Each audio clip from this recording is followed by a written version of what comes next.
Hey, good morning. Welcome to Life Online. We're still on lockdown. Families are in quarantine, struggling through life.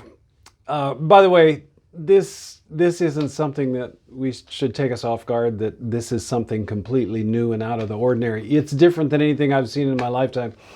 But I want to take you to a passage of Scripture, Numbers chapter 11.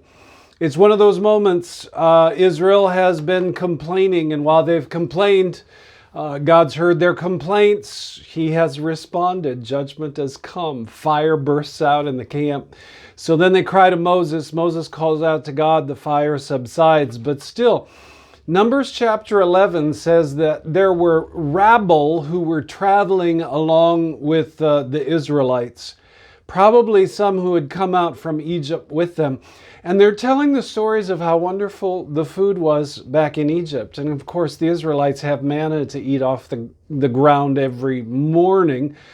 But the rabble who's with them, they're talking about all the wonderful fish and cucumbers and melons and leeks and onions and garlic.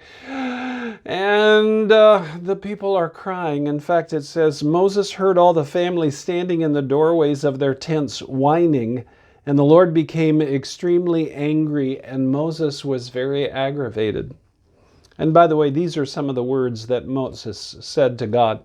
Why are you treating me, your servant, so harshly? Have mercy on me. What did I do to deserve the burden of all these people? Did I give birth to them? Did I bring them into the world? Why did you tell me to carry them in my arms like a mother carries a nursing baby? How can I carry them in my arms like a mother carries a nursing baby? How can I carry them in the land you swore to give their ancestors? Where am I supposed to get meat for all these people? Because that's what was next on the menu. And so while Moses is calling out to God, there is this marvelous verse. It's verse 23. This is the Good News translation. Is there a limit to my power? The Lord answered. Pause there for a moment, would you? What a great question. I don't know if God's ever asked that question to you before. When you're faced with a challenge, is there a limit to my power? And then he says to Moses, you will soon see whether what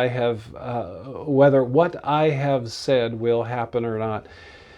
And sure enough, what you'll find in the remainder of the chapter, that God's Spirit comes upon 70 elders. So Moses isn't the only one carrying these people in his arms, but he's got some good broad shoulders with leadership that will help and assist him.